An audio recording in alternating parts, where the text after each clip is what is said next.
We're at police headquarters in downtown Chicago. This is the nation's second largest police force. More than 12,000 police officers work here. And this week, there are dozens of other agencies from around the country helping out to secure convention sites.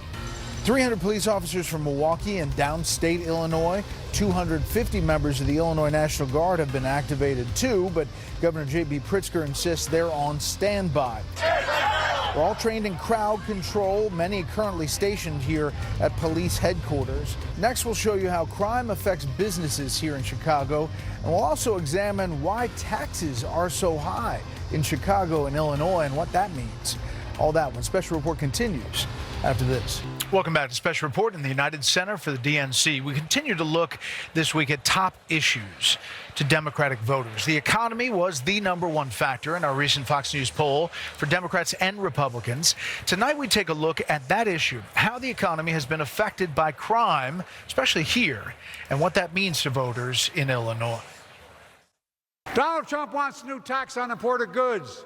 Food, gas, clothing, and more. Speakers at the Democratic National Convention have been detailing the party's tax platform. We believe we have to build an economy that grows the middle class. Addressing delegates in a city and a state where voters face some of the highest taxes in the country. Democrats want to cut taxes for everyday people. Illinois has the 7th highest state and local tax burden in the nation. Part of that comes from property taxes. Illinois has the 2nd highest property taxes in the country. You know, relatively, how high are those taxes? You could think of Illinois property taxes like a second mortgage. The average property tax rate in the United States is just over 0.9%. In Illinois, the average rate is double that.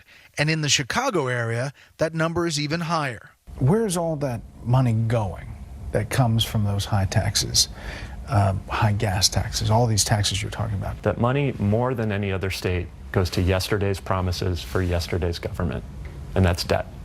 It goes into a black hole of debt. And until lawmakers get serious about addressing our debt crisis, it will increasingly go to debt. Illinois also has the 2nd highest gas tax, behind California, charging consumers an additional 47 cents per gallon. Sales taxes are also higher than all but 6 states. And Illinois has separate excise taxes that add up to more than $1,000 annually per person. Explain what's an excise tax and what are some additional taxes people in Illinois face that maybe other states don't have to face. Illinois has the highest sales tax. That's an excise tax in the nation. We're in the city of Chicago has the highest sales tax of any big city in the U.S. So if you go down to Walgreens and you buy an umbrella, that's getting taxed at over 10% on that. Just 10%. One purchase, yes. People in Illinois face taxes on beer, wine, and liquor. Sports betting is taxed from 20 to 40% depending on the operator's revenues. And wireless service taxes are the highest in the country, nearly 34%. There are also taxes on utilities, tobacco, and cannabis. Has inflation impacted taxes here?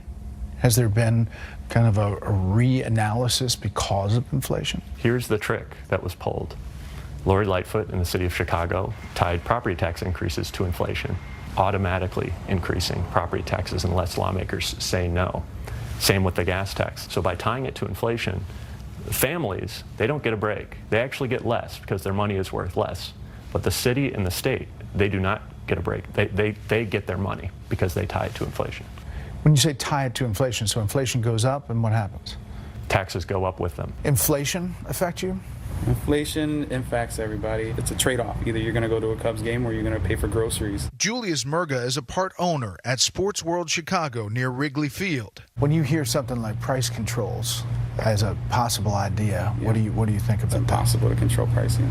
They may claim that they can, but I don't. It's impossible. Because there's too many things along the way. There's too many factors in there. You got the drivers, you got the workers, you got the packers. You have, there's a very large logistical planning for it. So when they say price control, there is no control. Prices aren't the only thing that has changed. Crime has also been a factor around Murga's store. Brazen. They feel more emboldened. They feel like they can get away with a lot more stuff.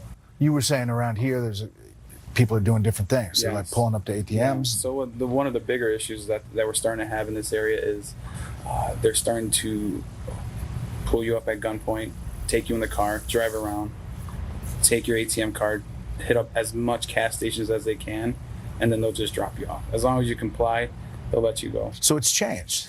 Has changed. Burglaries in Chicago have increased by 4% from last year. Aggravated battery has increased by 11%. While crime overall has fallen 11% from last year across the city, when compared to 2 years ago, incidents have increased by 21%. And when it comes to 3 years ago, crime is up 63%. Is it a city thing? Is it a culture thing? What do you think? I think that it has a few factors that have come into play. They feel that they can get away with a lot more stuff the way that the policies have changed. And they feel that they're entitled to certain things that they're able to do that they couldn't do before.